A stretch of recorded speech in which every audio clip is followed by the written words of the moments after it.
As those customers are churning, you can learn quite valuable lessons of, firstly, is that the right way that things should be done? Is there a case for maybe differentiating and treating these customers differently, maybe to prevent churn in the future? Find a way within your business to also celebrate the renewals. So it shouldn't just be new business, churn. It should be new business, churn. Churn is a relatively small portion of the overall revenue of the business. Look at all these renewals that are happening at the same time. Let's learn from renewals and let's learn from churn. Very easy to start getting sold on the vision of what you've already created and, oh, it does this and it does that and it does the other. Unless your customer is actually doing those things and actually reporting to you that they're having the success that you have set out to do, you should assume that they're not, and you should be thinking about ways to fix that. In today's episode, we're going to talk about customer success. I invited Mike Drive back on the show as his episode is still ranking in the top 3 most listened so far. Today, we're going to dive deeper into CS and basically skipping the basics, which we already covered in season 1, episode 2. As a really quick intro to Mike, he's now the VP of customer success and support at Dealfront, which has 40 plus people in his team. He had 5 promotions in the last 5 years, is responsible for 8,000 customers and has been remote first for the last 8 years.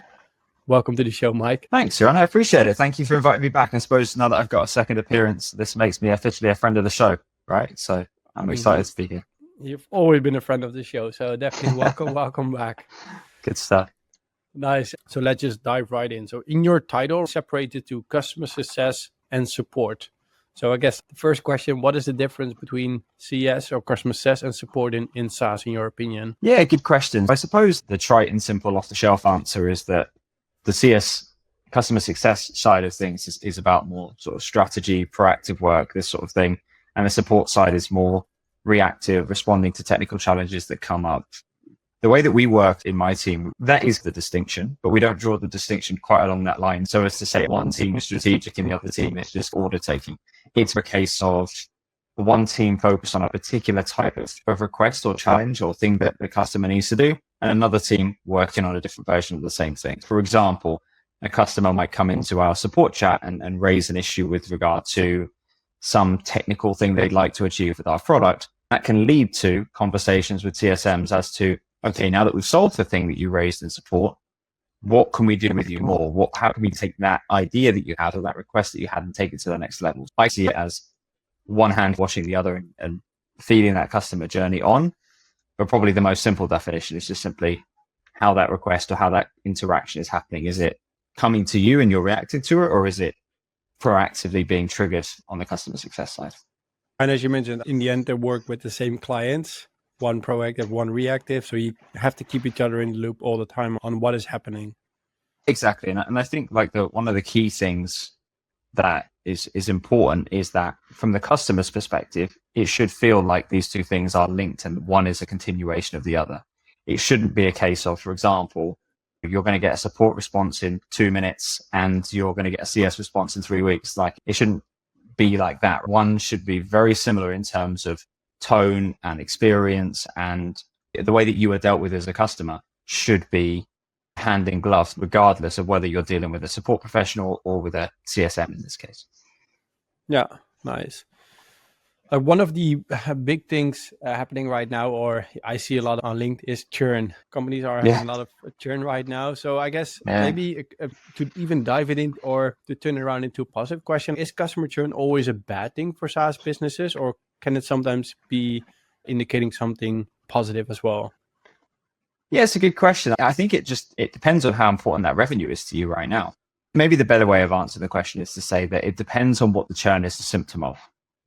So if the churn is a symptom of circumstances far beyond your control, for example, the types of people that you previously were able to sell to were people who were able to raise money and VC funds and so on and so forth, and that's not quite so easy anymore. So your customers are pulling back on their spend because they need to safeguard other areas of their budget.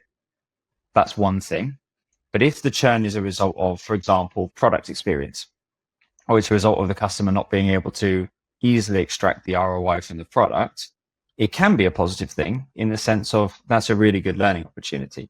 So if a client is leaving you, so let's just say you could be any business out there listening to this. So let's just say, for the sake of argument, you are dealing with small and medium-sized enterprises, you have thousands of customers, and maybe the customer experience that you have is generalized across all of them. So every customer is going to have roughly the same experience with your product.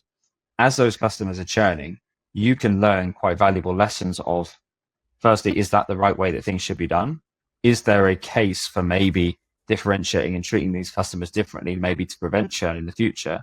Or maybe is there just something that customer has spotted that just by having a conversation with them on the way out, you can improve the experience for the next 500 customers to come through the door.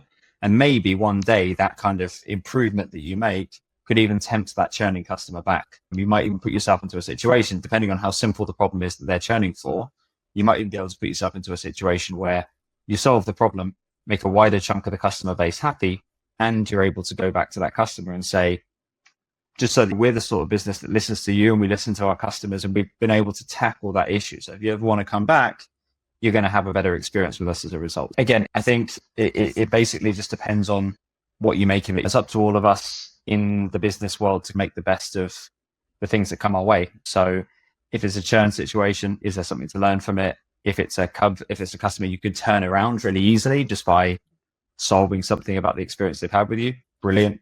If not, can you learn from it? Can you generalize that knowledge out to the rest of your team and try to turn the gears a little bit quicker in your business in terms of how to improve things? I think that can make all the difference. Yeah, but I would say one of the things about that question, which is quite valuable, is churn can be seen as bad within your organization for various different teams, right? So if you're the sort of organization that has like a relatively, let's call it a large organization for the sake of this conversation, a couple of hundred employees or whatever, people can be at a real distance from the problem of churn. They can just hear about it one day and it's like they're seeing a car crash in front of them. It's like, oh, we have a problem, we have something to worry about. But if you can create a culture where it's seen as a learning experience and it's seen as something that everybody should be chipping into and should have an opinion on and should be trying to help, then you can create a virtuous circle where everybody wants to try to help, as opposed to everybody just shoving the churn problem into a CS corner or into a support corner. It can become something that everybody kind of collaborates on, I would say. Love it. Because in the end, it's somewhat a negative business metric, but as you mentioned, you can learn a lot from it and actually improve the experience afterwards, as long as you treat it as a learning experience as well. Yeah, exactly. And a lot of that depends upon who is listening to this and where they're at as a business. What I would recommend against doing, just as one concrete tip, I would recommend within your business as you communicate churn, avoiding a situation where, for example, your sales team is only reporting on all the good news of new deals, new business, more money through the door, and your customer success team is only reporting on all the bad news of churn going out one side. Because no matter how nuanced and aware you may be of how that looks, the people that are within the trenches every day in your business working, one team is going to get the opportunity to feel very miffed about the way that is being presented, and one team over here is it may be getting off scot-free for some of the reasons that their clients are churning in the first place. So you want to try and find a way that can be communicated such that everybody gets an opportunity to shine, and everybody gets an opportunity to win. One very concrete way of doing that is find a way within your business to also celebrate the renewals. So it shouldn't just be new business, churn. It should be new business, churn. Churn is a relatively small proportion of the overall revenue of the business. Look at all these renewals that are happening at the same time. Let's learn from renewals and let's learn from churn, and let's move forward. Yeah, because in the end, like if you're just having to report on the bad news, at one point you're just not going to like it anymore. Yeah, exactly. And also it's quite a myopic view of the problem, because it's very easy, for example, to start just modeling based on churn. So just start saying, okay, for example, we have all this churn, we need to fix our churn problem. What's our churn? It's caused by X thing in the product, we better just fix that. Which is a good idea, probably. But you should also just double check, what are your happy customers doing? That should ideally make up a much larger proportion of the pool. And is there a reason why they need that thing that already exists that you're about to change? So it just needs to be a balanced view between your entire client base and the churn problem over here to come to an actual conclusion as to what to do about it, I would say. Nice. Today I want to talk about CS and then build it up based on the norm of clients, revenue. Because at SaaS Talk I learned that a lot of early stage founders are listening and they would like to get as much practical advice as possible. So I just want to go like early stage, mid stage, later stage. We talked about tracking metrics already in our previous episodes. I'm not going to dive fully into that. So again, if you want to listen to that, listen to season 1, episode 2. Because when we're going to talk about CS and I guess early stage, like what foundational customer success strategies are critical at the beginning? Like what should early stage SaaS companies do from the beginning? Yeah, so if we work from the perspective that there's currently no customer success presence within the organization and this is day one blank sheet of paper, I think the first thing is it's good news if you're already thinking about a strategy because that's going to make life easier down the line because you're not doing it in a kind of reactive manner, right? I think if you have a blank sheet of paper and you're looking at what should my CS strategy be in general, I think the first thing to do before you even think about putting names against things and we're going to have CSMs, we're going to have all of this, I think the first thing to do is just to simply figure out what is it that your customers are supposed to be extracting from your product? Like what is the return on investment that they have purchased in the first place?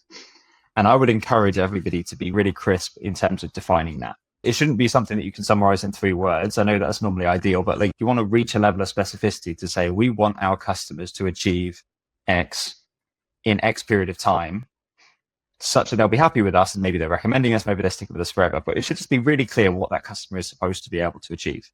And it could be, if you have a really complex product, or you have various different use cases within the product, it could be that there's 5 different versions of this statement, and that's fine too. But just start with that. And then the next stage of the game is to try and figure out to what extent does your existing product experience fulfill those statements you've just made. And you have to be really honest with yourself there, right? Because it's very easy for all of us, if we've worked in a business for a long time or you've built your own business, it's very easy to start getting sold on the vision of what you've already created and, oh, it does this and it does that and it does the other. Unless your customer is actually doing those things and actually reporting to you that they're having the success that you have set out to do, you should assume that they're not, and you should be thinking about ways to fix that, right? So if we assume that we've done all that, we've got our value statements, we know what the customer is supposed to extract from the product, we've gone and checked if customers are already doing it and to what extent we can actually service it, you should now be in a position where you can start to see what the gaps are. And there will be there's gaps for everybody, right? There's always a gap between what you set out to provide to the customer and what they're probably experiencing. And then you just need to figure out what the best way is to service that now. And if you're a founder, if you're the sort of person who's in charge of the longer term strategy of the business, you need to now start thinking, okay, this satisfies today's problem, but based on where I want to take the business over the next 12, 24, 36 months, what's the journey we're going to go on? So it could be, for the sake of argument, you have a product today, single use case, relatively low price point. The customer can just come in, set their own account up, start using the product, and fine. But you might also have a strategy for the future where you're going to grow that business with various different add-ons, various different services that you're maybe going to bolt onto the product. You want to start thinking about not just the gaps you have today, but the gaps you're going to start to open up as you move into that strategy that you've got, right? That should leave you in a situation where you've got a fairly clear list of gaps. And then you need to decide, how am I going to close those gaps? I would suggest probably a combination of inbuilt product experience. Obviously it's SaaS, right? So it should be an inbuilt product experience. It's going to cover a lot of those gaps. And then you should think, what's the human component on top of that? So what is it that as a business you can be providing to those customers over and above just using your product and kind of clicking around that can supercharge what they can get from the product? Because that's really the game, right? Like we're in the game of trying to provide the customer with the absolute maximum value that they can get from the product, such that they will love it and use it forever, tell everybody about it, we'll build big businesses as a result. So in order to achieve those things, if we follow those steps, we should end up in a situation where you have a vision for where you're going, a strategy for what is currently missing and what will become missing within the product experience, how much of it you're going to service through product, and how much of it you're going to service with people. And that people bit, you then assign that to your CS and support people, and everybody's happy. How does that sound? Sounds good. Sounds good. And I think it flows right into my next question, because you already mentioned CSM, Customer Success Manager. I think it's going to go into the stage we're going in right now. So maybe even go really quick on this one. What are, for example, the main responsibilities of a Customer Success Manager? Like, what is it? What do they actually do? Yeah, good question. I think that it can vary massively, but from my perspective in the organization that I lead, each one of the customer success managers that works within my organization, they have a book of business or a set of clients that's assigned to them. And they're trying to work proactively with those customers to find opportunities to use our product more, to gain more value from the product, to hopefully open up opportunities that in using it more, maybe we're going to expand our presence with them. We're going to expand the account that we have with them. And if that happens, we'll pass the opportunity off to our account management team. But the point is they're there to explore the account, figure out with the customer how they can get the most value from the product, and try and create opportunities such that we will work together over time, hopefully on a broader scale than we do today. That's the idea. Yeah. Because when we're now early stage, we set that vision, we set the strategy, and hopefully more clients are coming in, and we want to start supporting clients to get more value, to get the ROI you mentioned. Like, when should a startup decide to hire its first CSM, or is that even the best first hire? Maybe that's even a better question. It's a good question as to when to do it. I think if it's a relatively new business, there's currently nobody within the business whose sole responsibility is to take care of the existing customer experience. It will usually reach a natural stage where the person who's running it, let's say the founder for the sake of argument, themselves so busy with the overflow work from existing customers that they're no longer able to do the bits in terms of expanding the business from there on out. And that's ultimately the trap, because it's relatively easy for founders, if they don't have to break that cycle, it's relatively easy for founders to just create a job for themselves, which just becomes like part CS, part sales, part everything else. I think when it gets to the point where the founder is no longer able to provide the right experience for the existing customers and also do the things that are necessary to grow the business and deliver the vision they've got, then it's time to bring somebody to work on that. Whether or not you want to start bottom up in terms of start with the CSM and then eventually end up with a team lead and everything else, or you want to start top down, I think it's a personal choice. So it's down to the amount of financing you have, because obviously the more senior hire that you're going to bring in is going to be a lot more expensive, and that comes with its own pitfalls, but also benefits. I would say, and this is not just to open up opportunities for senior CS people out there, but I would say if you have the freedom to do it, if you have the financing, I would start with bringing somebody in who's done it a bit before at a senior level, at a kind of leadership level, and let them define the plan and show you the gaps that exist in the process at the moment. And then you can build a team from there. Because ideally, I would imagine if you're a founder, and you tell me if I'm wrong, but I would imagine having somebody there as a right-hand person to be able to take that load, and you know that they know what they're doing, is going to make it a lot easier than if you bring in somebody who's relatively junior and you still have to worry about the client problem, but you also need to train up this new person to maybe try and substitute for what you're doing. That's a more tricky option, I would say. Yeah, I agree. Because if you can't build a business anymore, as you mentioned, by spending a lot of time with clients, you don't have the time to train somebody as well. So hiring a bit more senior person who did it already definitely makes sense. And I guess what we did in the past, we had the applicants make assignments and make a plan. I think that's perfect here in this scenario, where you just ask them to map it out. And then if they are hired, they can already implement the plan they presented during their application. Yeah. And the beauty of that as well, if you're working with people with that little bit of experience, is you probably won't even need to brief them that much in order for them to have a perspective that they can offer you as to what to do next. I can definitely see that if you have the option, I definitely see the value of starting top down for a role like that. Want to learn how Expandi made over 100K in a year by having other people recommending them? By simply listing their affiliate program in the Reddit marketplace, they received new affiliate requests, which turned into traffic, which turned into recurring revenue. Want to learn more? Go to getreadythis.com. We're going to move to mid-stage. What does mid-stage mean? Let's just say 100 plus clients or 1 million ARR. So at least you have a big chunk of clients you can work with. You have data, etc. available. How can customer success really reduce churn in SaaS? Yeah, good question. So I suppose the answer to that question depends a little bit. It's in the eye of the beholder in terms of how much churn you already have and how that problem emerged in the first place. So if we assume, just for the sake of argument again, that there's a reasonable amount of churn happening, maybe you're a kind of month-to-month subscription business and you're seeing a fairly substantial chunk of the subscriptions that you sold 6 months ago already churning out, for the sake of argument, right? If your CSMs have been engaging with those customers, engaging with their client book in general, they should be able to give you a pretty good understanding of the risk that already sits in the client book. So how many new problems are going to be coming up every month from here on out?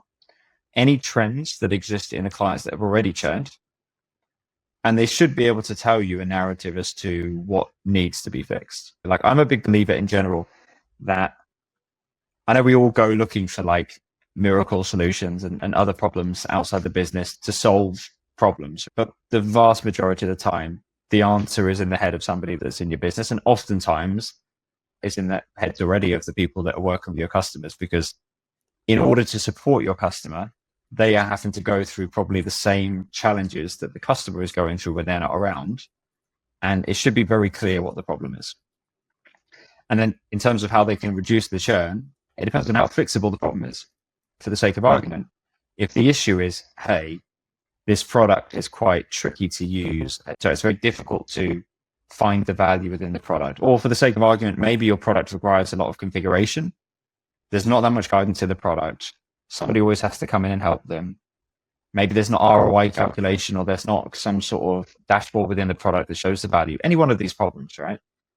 They can be the root cause of churn. So in some cases, what your CSM can be doing is covering those gaps for you. They make the manual report, they do the configuration for the customer, they hold their hand through whatever it is that needs to be done. But the most valuable thing they can be doing is proactively finding a way to get that information in the hands of you, the founder, or the product team, or whoever can solve whatever the issue of the day is.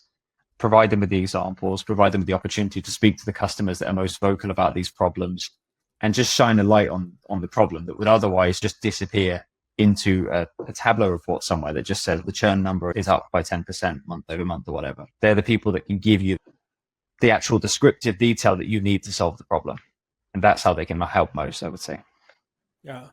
You guys have a lot of clients, right? So if you would report things back internally, would you also look at what is the MRR of the clients who are reporting certain problems, or is it more how many times the problem actually got reported?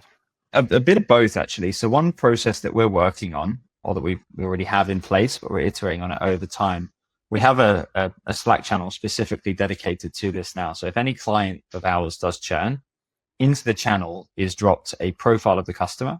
So name of the business, size of the business, degree to which they fit our ICP, which I think we can talk about in a bit, the challenge that exists. And that's a channel that's seen by the entire company, right? So our approach has been to say, here's the kind of core information that's required for everybody to understand the case. And here's how important it is in terms of what sort of fit this customer is to what we're trying to achieve.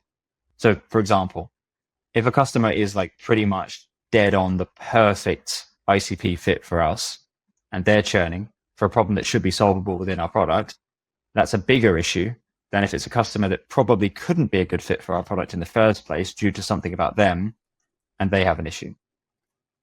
It's not quite as black and white as that, because obviously we want to solve problems for everybody, but like we would prioritize based on how close they are to exactly what we set out to achieve. Because again, if you've modeled your ICP, which maybe if I just explain briefly, so we have internally within our organization, we have done the research within our existing client base, within the sorts of leads that we're signing up, to see what is our sweet spot, like where do we do best in terms of industry, in terms of size of customer, and a few other features to profile that is the customer that we want to be working with, right? If you think about it, then the logical conclusion to that is, if you have a customer, if you're almost designing the product towards that customer and it still doesn't work, that's a real red flag. Then we really need to solve something quicker. If the customer is not in the right industry for us, for the sake of argument, not of the right size, if it was always going to be a struggle, but we've sold to them because maybe they purchased themselves the product, whatever, you can understand it a little bit more, because they've just run into the roadblock that was always going to be there. But if it's a customer that there shouldn't even be the roadblock, focus on it a little bit more. Yeah. Yeah. And this ties back even to, I guess, the first question, like, is churn always something negative or positive? Like, you guys used the churn probably way in the past before to identify who's the ICP, who doesn't churn that much, who actually fits it, who gets the product, who gets value out of it. And then from there, you're now just reporting everything based on that as well. Yeah, exactly. And the value of doing that kind of ICP research as well, which is run very well by some colleagues that we have in our RevOps department. And I appreciate not everybody will have a RevOps department, but if you can invest in this somehow to get this data out, it's worth its weight in gold. The value that you can extract from having your ICP kind of clearly defined is really astronomical, right? Because if you can get that level of clarity as to what you're doing, it takes so much guesswork out of what you need to do in other areas of your business. So for the sake of argument, let's say you offer a product that is generally applicable to everybody, but would be really a good fit for people in the transport industry, for the sake of argument, right? It becomes a lot easier to target those types of customers in the first place, to attract those types of leads, to run the campaigns that would appeal to that type of customer. And it also makes it a lot easier in your post-sale experience to start saying, okay, let's train our CSMs on what's relevant to people in that particular industry, as opposed to they have to be generalists in everything and hope that there's a little nugget in this conversation that they can use somewhere else. You can start to build genuine subject matter experts in particular industries as well. And then it really starts to grease the wheel, because you start to see that customer not just has the product experience that was designed for them, but they also then have the CS experience or the post-sale experience in general that's designed for them, because they have somebody to talk to who understands their problem from a product perspective, but also from an industry perspective. And that can, again, it can move you on leaps and bounds, really.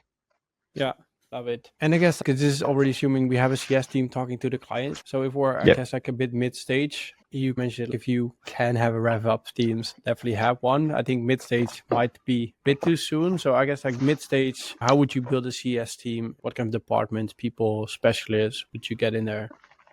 Yeah, good question. So again, I appreciate not everybody's going to have a RevOps team, but you will need somebody, maybe even it's yourself in this case, if there's nobody else to do it, you will need somebody technical in place to hook up all of these systems to make sure that the data ends up in the right place and people are able to work from it. That would probably be enough.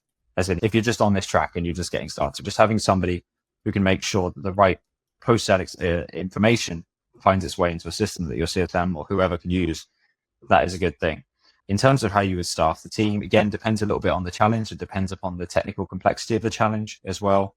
Maybe you're the sort of business who you're producing a very technically involved tool for the sake of argument. And if you are, then probably the people you're going to staff that team with are going to be more kind of technical solutions engineers types of people who can handle complex integration related questions and so on and so forth.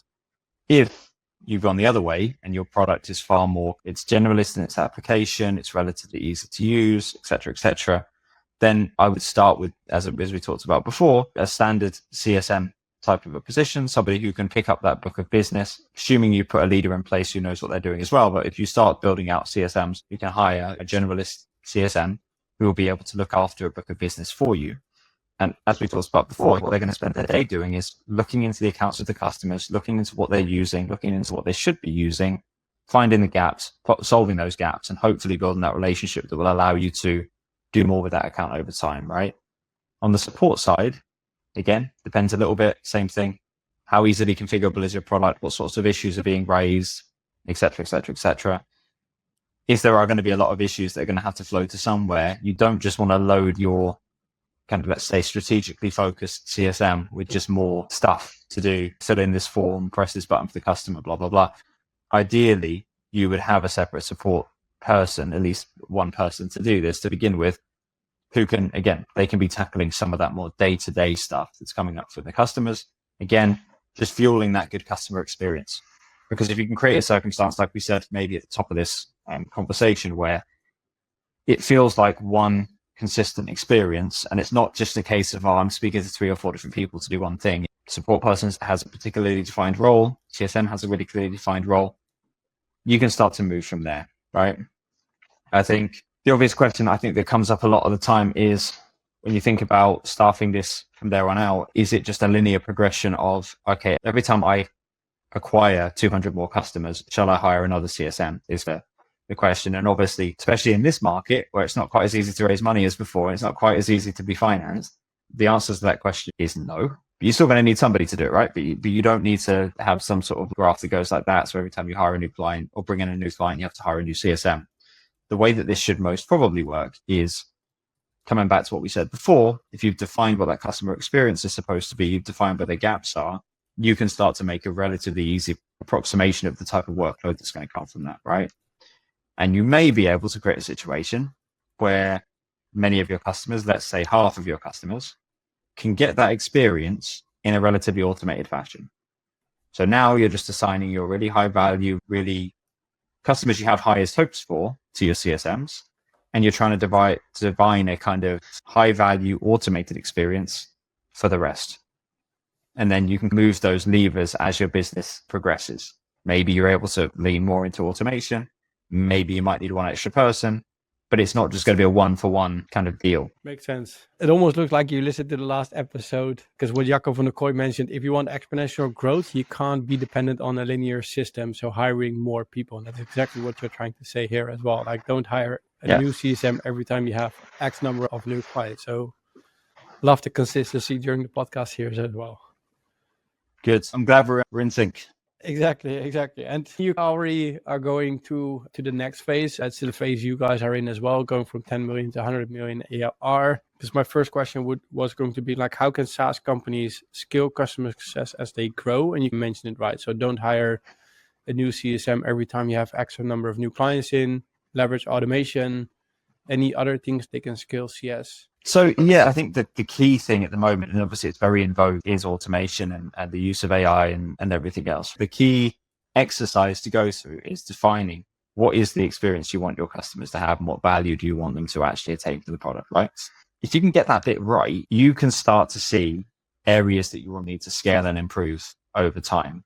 And that can play a role in all of these things, right? I'm a firm believer that there's a role for automation and AI and stuff in most roles, most probably in most customer experiences as well. And that's obviously the direction of travel for the industry at the moment. In order to get that experience, you have to again find what is the customer supposed to extract from this product. If you have that bit clear, these tools can start to play a role in your success as well. It can be that you're automating certain parts of the product customer journey within the product, right? It can be that you've created workflows and automations in the product that just automatically sends the right information for the customer into another tool where they use it for something else.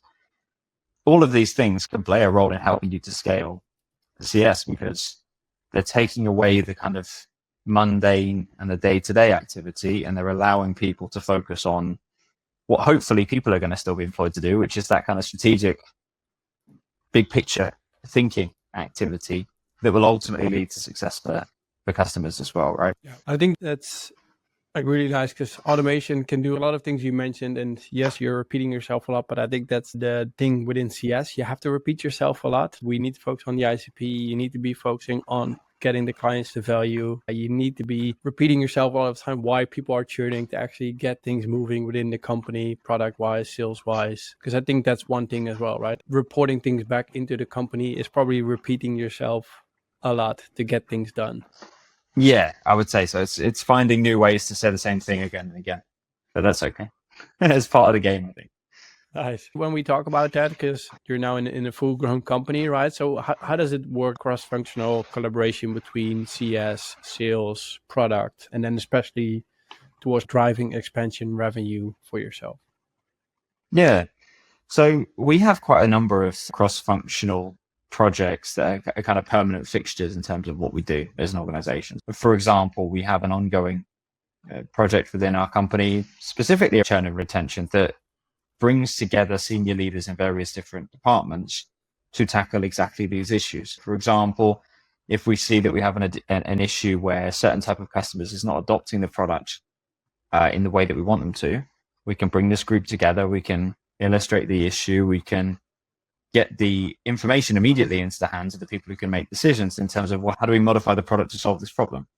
And is there time to do that in the next cycle or is it the cycle after? Those are the sorts of kind of operational, in the moment discussions that you can start to have when you have clear functions and clear line of sight as to what everybody is doing.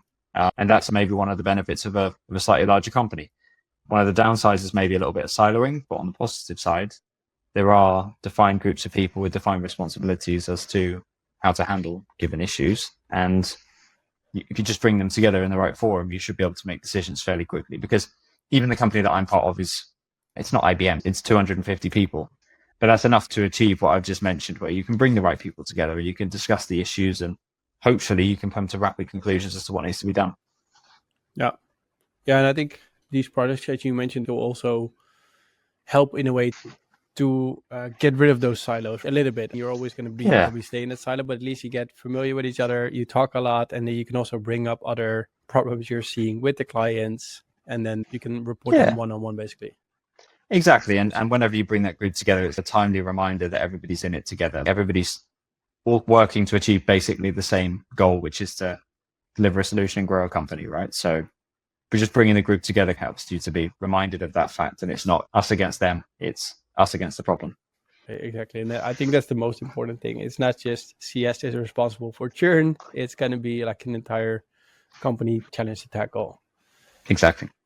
Cool. I think I'm going to ask you to repeat yourself a little bit, but you know the last two final questions. So we have these in the summary episodes, right, where I'm basically going to summarize 20 guests in a season on what kind of advice they would give at certain revenue stages. So if you have to summarize your advice, what kind of advice would you give somebody who's just starting out and growing to 10K monthly recurring revenue? So really early stage SaaS founders. I think probably the key bit of advice is just to get moving as quickly as you possibly can. Urgency is key at that early stage. The quicker you get to a decent amount of monthly revenue, the more you're building yourself an opportunity to have the opportunity to do all the things that we've talked about today, because that's where the fun starts, I think.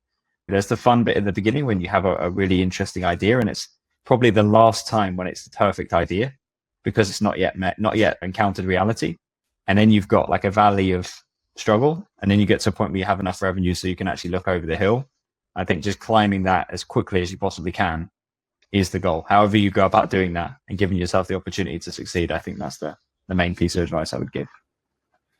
Nice. Let's assume we're on the hill and we're going to climb a mountain, because we're going to go from 10K MRR towards 10 million ARR. What kind of advice would you give here? It's a slightly more tricky one. The good news is you've already got to the 10K. So you're already on the track, and it's now just about like building from there. I think I'll probably reference something I said way back when we had the last meeting, really. I think the most important thing to do is to try and look ahead and think about not just CS, but these various different functions within your business that are going to start to exist from 10K onwards. You're going to have a fully defined sales team, for the sake of argument. You're going to have a CS team. You're going to start to have other functions, and start to think for your business, for this thing that you're building, what do you really want those things to look like? And what is it you want each of those groups of people to do? What is it you want them to know about you, about how you work, about your business and everything? And just start writing this stuff down. I know it's difficult at the early stage. You don't have that much time. You don't have the opportunity to do all these things. But if you can at least give yourself a starting point and just define for yourself what you want from all these people and from especially the people you're going to hire, but obviously the customers as well. What do you want this to end up as? That clarity of thought that you will hopefully come to is going to mean a hell of a lot down the line when you start to explain that vision to your team members and you start to try and inculcate them into what you're trying to build. Because it's clear to you, give yourself an opportunity for it to be clear for everybody else. Nice. And I think the final question from my side, a bit more general advice. I think at the previous episode, I sent a lot of CSM people who reached out to me to go and listen to this episode. So let's assume a lot of customer success managers, people who are just got into the job, maybe even who are even the same role as you are right now. What kind of advice would you give them? General, could be anything. How can they succeed, or how can they make themselves important within the company? Good question. I think the answer to all of it is just to confirm for yourself that what you're doing is something that you can have passion for. So I think it always sounds like a really trite thing to say when somebody says, do what you love and everything. And then the thing that you're doing is like a relatively kind of standard office job to a certain extent, right? But you just have to figure out like where you find the fun in it, where you find the joy in it, and where you can bring passion to what you do. Because if you can do that, you can basically do anything, really. Because what that will allow you to do is it will allow you to start to say to yourself, not that what I'm about to say is what I'm suggesting, but just run with me for a second. You can start to justify to yourself, let me invest more time, let me invest more effort, let me have that extra conversation with a colleague, let me sit here for an extra hour and figure this thing out.